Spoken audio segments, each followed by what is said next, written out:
It hits like clockwork, doesn't it? 3 p.m.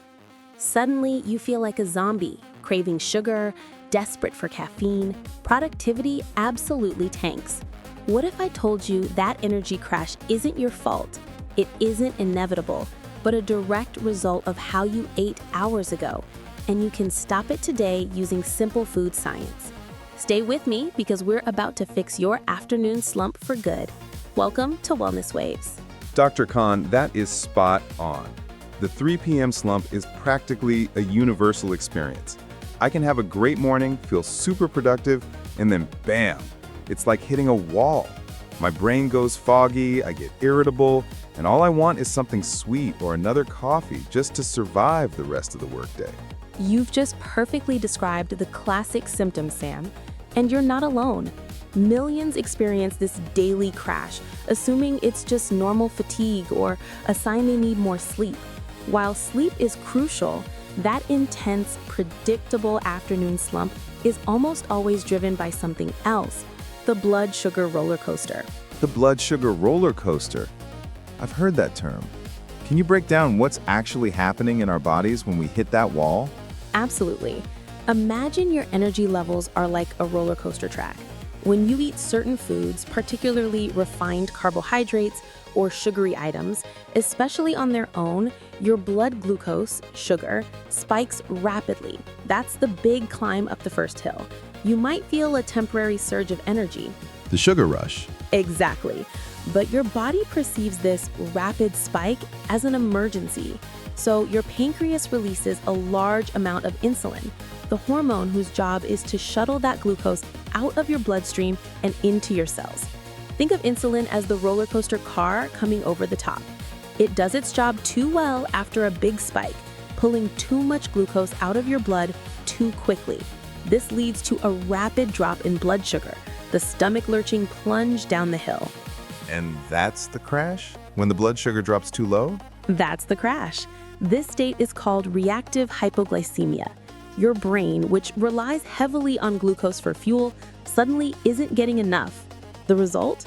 Fatigue, irritability, brain fog, difficulty concentrating, and intense cravings for quick energy, usually more sugar or refined carbs, to get your blood sugar back up fast.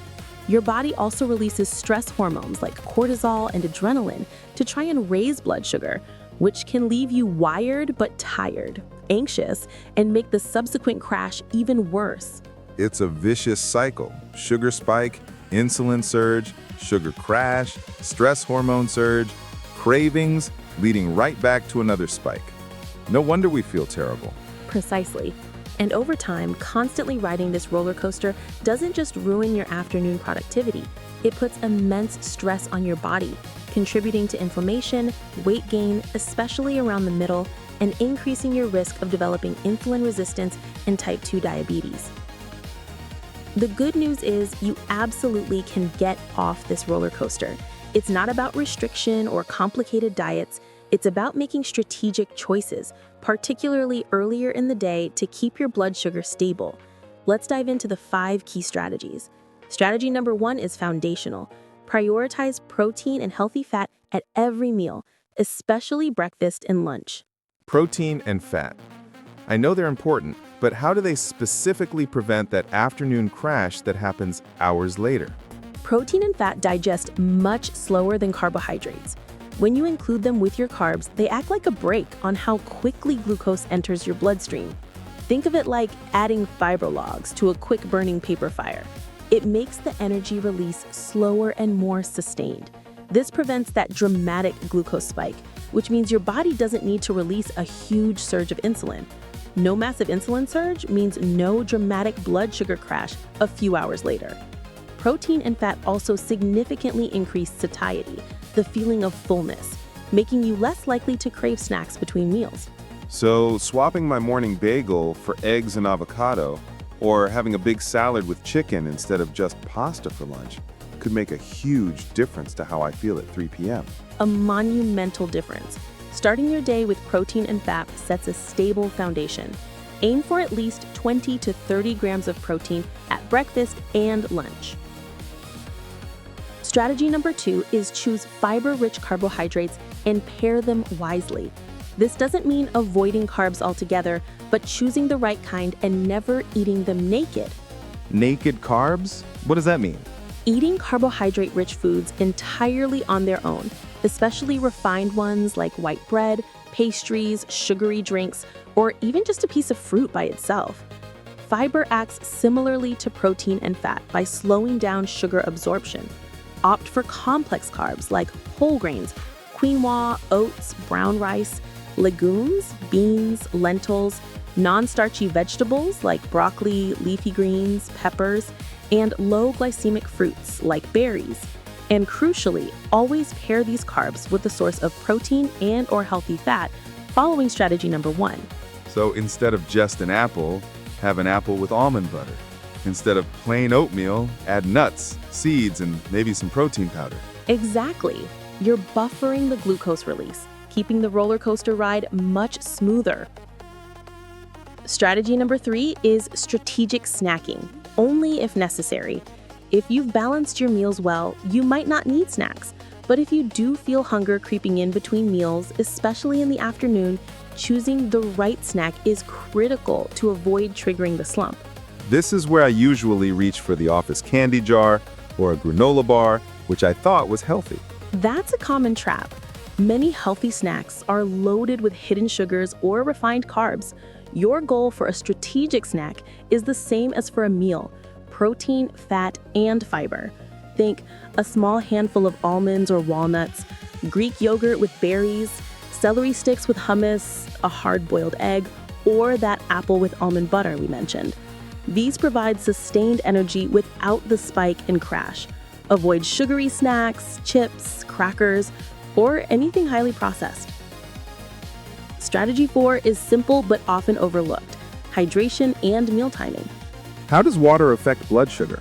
Dehydration can actually concentrate blood sugar, making spikes worse. Furthermore, the symptoms of mild dehydration, fatigue, headache, difficulty concentrating can perfectly mimic the feeling of a blood sugar crash, leading you to reach for food when you might just need water. Aim to drink water consistently throughout the day.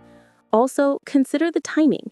Drinking a glass of water before your meal can slightly aid digestion and hydration. And try not to leave huge gaps between meals if you're prone to crashes.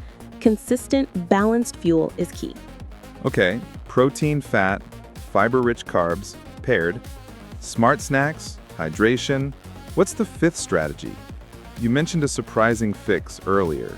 Strategy 5 is a fascinating biohack. Consider a dash of vinegar.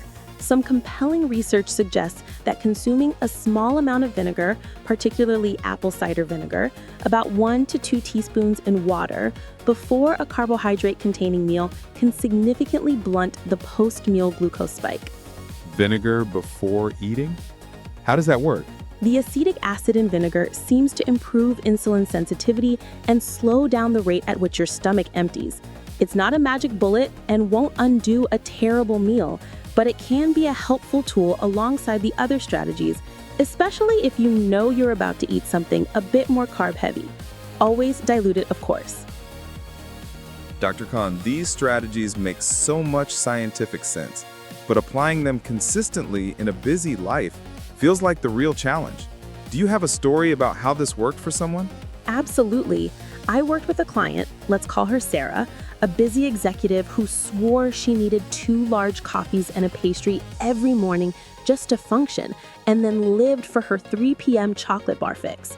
She was constantly exhausted, gaining weight, and felt completely controlled by her energy crashes and cravings. Sounds very familiar.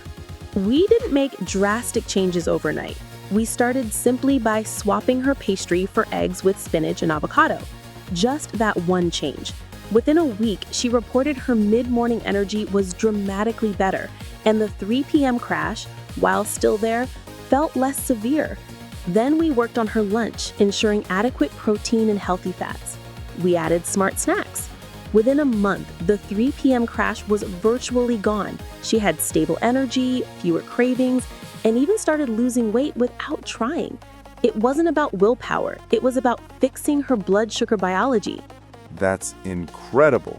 It highlights how starting small can lead to big shifts. What are the most common pitfalls people fall into when trying to manage their energy slumps? Great question. Skipping breakfast or having a carb-only breakfast, this sets you up for the roller coaster right from the start. Relying on caffeine. Caffeine can provide a temporary boost, but it doesn't fix the underlying blood sugar issue and can even worsen anxiety and disrupt sleep, creating a worse cycle tomorrow. Falling for healthy processed snacks. Many granola bars, energy bites, and even some yogurts are packed with sugar and lack sufficient protein and fat. Always read labels. Ignoring hydration. As we discussed, dehydration fatigue is real. Not planning ahead. Failing to plan balanced meals and snacks often leads to grabbing whatever convenient, usually processed option is available when hunger strikes. Planning ahead seems key. How do we make these strategies a sustainable? Meal prep. Even simple prep like pre-cooking chicken, hard-boiling eggs, or chopping veggies makes balanced meals easier during busy weeks. Stock smart snacks. Keep nuts, seeds, Greek yogurt cups, or fruit and nut butter readily available at home, work, and even in your bag. Focus on addition, not just subtraction. Think about adding protein and fat to your meals rather than just trying to cut out carbs. Listen to your body. Pay attention to how different meals make you feel a few hours later. Your body will give you feedback. Start small. Implement one strategy consistently for a week before adding another. So let's quickly see 5 powerful strategies to get off the blood sugar roller coaster and beat that 3 p.m. slump. Prioritize protein and healthy fat at every meal, especially breakfast and lunch. Choose fiber-rich carbs and always pair them with protein or fat. Snack strategically with protein, fat, and fiber if needed. Stay hydrated and consider meal timing. Consider a dash of vinegar before carb-heavier meals. It's a holistic approach that really empowers you to take control of your energy levels naturally. No more being a slave to the slump. Exactly. You have the power to create stable, sustained energy throughout your entire day. Now, for everyone listening, what's your biggest trigger for the afternoon slump? Or what's your go-to healthy snack that keeps your energy stable? Share your experiences in the comments below. Let's learn from each other. And if you found this deep dive into blood sugar and energy helpful, please give this video a thumbs up. It really helps the channel. Subscribe to Wellness Waves for more science-backed health insights and hit that notification bell. Share this video with anyone you know who dreads that 3 p.m. crash. Next week, we're exploring the surprising link between gut health and mood. You won't want to miss it. Thank you for tuning in.